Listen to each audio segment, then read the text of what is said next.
Is February too late to be putting out a top 10 of 2024? Top 10 list. There are many like it, but this one is mine. Hey everyone. So 2024 was full of surprises for me, and this list is definitely going to represent that. And here we go. At 10, we have the fantastically underwhelming epic of a dead wizard and an average bard. Now, I went into this thinking this was going to be kind of a silly story because of the name. Completely wrong. This is a true epic fantasy standalone, and it's actually a bit on the darker side. The dark side I sense in you. Wasn't what I was expecting. It's one of the most non-linear stories I've ever read, but I still ended up enjoying it. So if you're looking for a standalone to read, this is one to check out. At 9, we have The Knight by Will White. This is the third book in the Last Horizon series. There's times where the action actually gets a bit too over the top for me, too much, where I can't really even picture what's going on and I can't follow it because it's just so grand. But it's still just a very fun story to listen to specifically and has a great message about the power of friendship. Go Team Friendship! Coming in at 8 is a book by one of my most read authors, and that's not this one. I grabbed the wrong book. My bad. That's on me. It's Aeronauts Windlass, the first book in Jim Butcher's newest series, Cinder Spires. This is kind of a futuristic steampunk fantasy where the surface of the earth or the planet that they're on has basically become uninhabitable. So they've built these giant spires and they have these airships that fly from one spire to the next, and everyone lives on the spires. So it had a cool steampunk feel to it. Plus, the animal companion in this series is a cat. Meow. I don't know a lot of fantasy series with cats, although there is another one that's going to be on this list later on. So, kind of aware that I'm going to be talking about cats twice in this video. But, anyways, it has a really good representation of how you would picture a lot of cats behaving and what their internal monologue would be and how they interact with each other. So that was really entertaining. A very different series from either Dresden or Codex Alera. So I really can't even compare to say if you liked one, you'll like the other or anything like that. At number 7 is The Crimes of Rooker Flynn by A.R. Witham. Now, this is the follow up series or follow up trilogy specifically to The Legend of Black Jack. Now, technically, I don't think you have to read The Legend of Black Jack first, but I would highly recommend it since that's really where you get to know many of these characters and come to love them. So I'm not sure if the Trials of Rooker Flynn or the rest of this trilogy would really hold up if you haven't read The Legend of Black Jack first. So that would be my advice. But The Legend of Black Jack, it was a very hopeful book where thing after thing went wrong and more unimaginable situations happened, but you just had a sense that they were going to come out of it. There is still hope. The Trials of Rooker Flynn, complete opposite, where it's like, okay, they have a plan, they're going to escape, but each time you kind of know it's doomed to fail.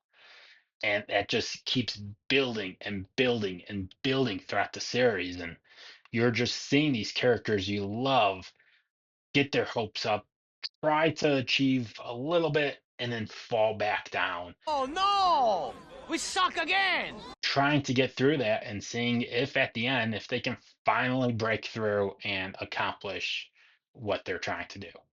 At number 6 is The Play of Shadows by Sebastian de Castell. This is a follow up series to The Greatcoats. So there are some characters from The Greatcoats that you will see in this series, but they are not main characters. This is following a different group. It takes place after The Greatcoats, and it has a completely different point of view where Falkio, he hated magic and said it over and over and over again in the series. No, I hate magic. This character He's not blind to magic. So you're going to see a lot more of it in the world than when Falco was telling the story, because it is part of the world. People do experience it.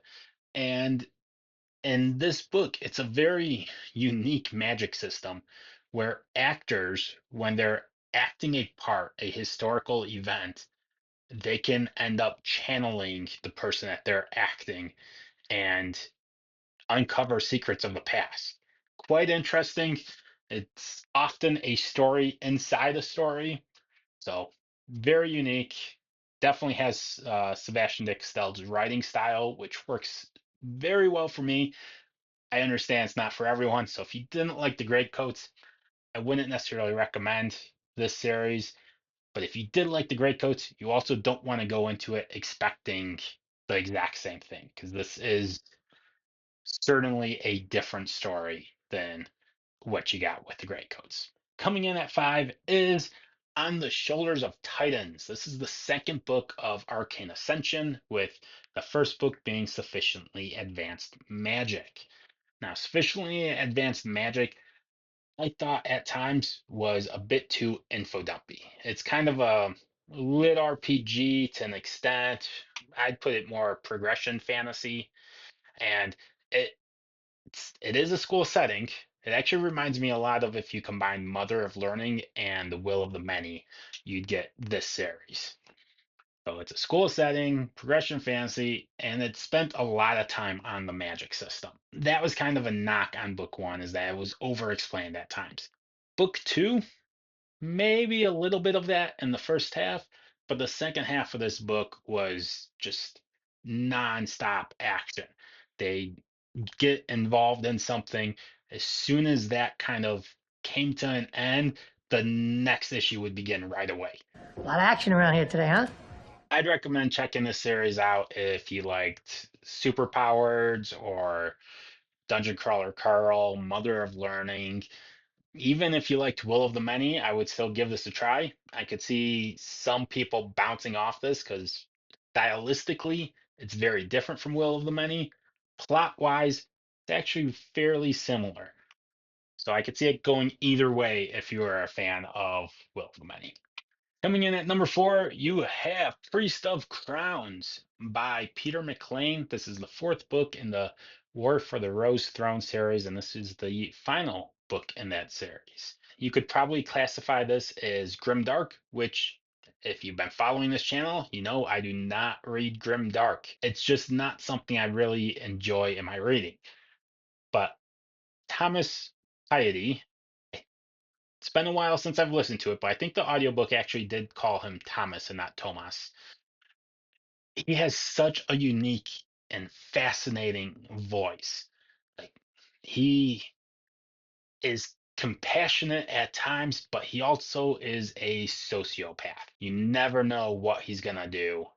And this final book was exactly what I was looking for in the series. There's times you get to the last book of a series and you think it's going to go one way, or you expect to get something out of it and it does something completely different, or it's a major disappointment. Not Priest of Crowns. That was exactly how I want the series to end. I thought it was perfectly executed. At number 3, we have a series that I never planned on reading. I don't think I heard about it until 2024, and that is He Who Fights with Monsters. Specifically, book 5 was my favorite that I got to in 2024. Not my favorite in the series overall, but it is my favorite that I read in 2024. Fortunately, I don't have that book yet, so I'm holding up book 1 instead. He Who Fights with Monsters is a series where a person from Earth gets pulled into this magical world. And all of a sudden, he has this game like menu system. And he even has the thought of, this is crazy. This is ridiculous. How could this be? And then eventually decides, there are two options. Either I have gone crazy, and if I go along with this, who cares? I'm already crazy. Or this is real. I'm not crazy. And if I ignore it, I'm going to die. So which way should I go? And naturally, he decides he's going to follow through with it. And he also decides, I had a life back on Earth, and it wasn't really a life I enjoyed that much. My girlfriend left me for my brother, not a wonderful situation. My parents clearly favor my brother over me. I only have a couple friends and they're not really close friends. So, you know what? Screw it. I'm just going to do whatever I want to do. I'm going to say what I want to say and I'm going to act the way I want to act. And people hate me. They hate me. If they like me, they like me. I'm not going to worry about it. So he is a fun character to follow along because he doesn't care who he pisses off. He likes to confuse people and hijack conversations by bringing up references to Earth that no one else on this planet is going to understand. And while doing this, he's going to kill some monsters. And in book 5, at some point in the series, he transports back to Earth, but he still has all the magic that he had when he went to the other world. A lot of times, I do not want my fantasy series that leave Earth to come back to Earth. It's like you either take place here or you don't.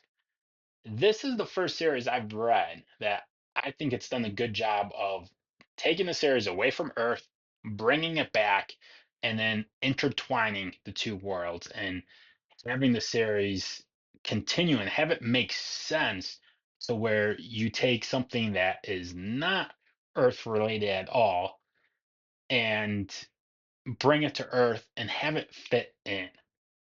So it's a very unique combination. Normally, fantasy series, you either create your own world by fantasy or low fantasy, where you explain how these fantastical elements fit into Earth. In this case, he did both of those things and then explained how they fit together. So I thought that was brilliant how he did it. Now on to my top two. This was difficult because I completely binged both of them where once I started the first book, I could not read anything else until I was done with the series.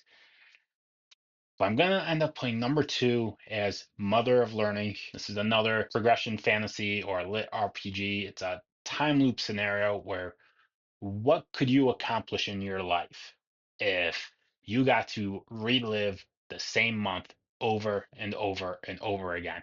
And anything you learned and any skills you developed, they stuck with you. So you could just keep training on one thing until you become an expert on it. And then you could train on something else until you become an expert on it. And you just keep doing that over and over again. That's what Mother of Learning is. Unfortunately, at the end of that month, everyone the main character knows and loves is killed. The whole city, whole town, maybe whole country is completely destroyed. So while he's in this time loop, he has to figure out one, how do I get out of this time loop? And two, how do I save everyone so that the ending that I've been experiencing hundreds of times doesn't come to be? So it's a fantastic series and it's completed. So one I highly recommend checking out if you haven't already. And now for my top series. This is the one that I only read so that I could say I didn't like it and I didn't want to see people recommending it to me anymore. I ended up loving it. So I already mentioned that once I finished the first book, I binged the whole series. I couldn't read anything else until I was done with it. That was true for Mother of Learning. For number 1 on this list, which is Dungeon Crawler Carl, specifically, it's book 5. That was my favorite, The Butcher's Masquerade. But again, don't have a copy of that one. But, anyways, read the first book, binged the whole series, but then instead of moving on to another series, I started the series over again, binged it again. And then I started reading it a third time. Slower the third time. I did start putting other books in between, but I ended up reading the first 6 books to this series 3 times in 1 year. So when I really thought about it, there was no debate. This had to be my top series and top book for the year. What can I say? It is. action-packed. It is hilarious. It's just awesome. And it's another series. It's the one that I referenced earlier that has a cat, and the cat kind of carries the series at times. Also, best audiobooks I've ever listened to. So I listen to 100 or so audiobooks, 100 to 150 audiobooks a year, and have for the last, I don't know, 7 years, something like that. And Jeff Hayes has now become my favorite narrator, and this is the only thing I've ever heard him do. So highly recommend checking out the series. It sounds ridiculous. It is ridiculous, but it's ridiculous in all the best ways. Also, huge shout out to my buddy Jordan, the boiled jellyfish. He was a huge influence on this top 10 this year. If it wasn't for him, I wouldn't have read Mother of Learning, War for the Rose Throne, The Last Horizon, Dungeon Crawler Carl, and if I didn't read Dungeon Crawler Carl, I wouldn't have read He Who Fights with Monsters. So at least 5 of the books or series that you saw in this top 10 were only there because he encouraged me to read the series. And that is my top 10 for the year. Let me know in the comments what are some of your favorite books for 2024 and what did you think of any of these if you've read them. And until next time, bye.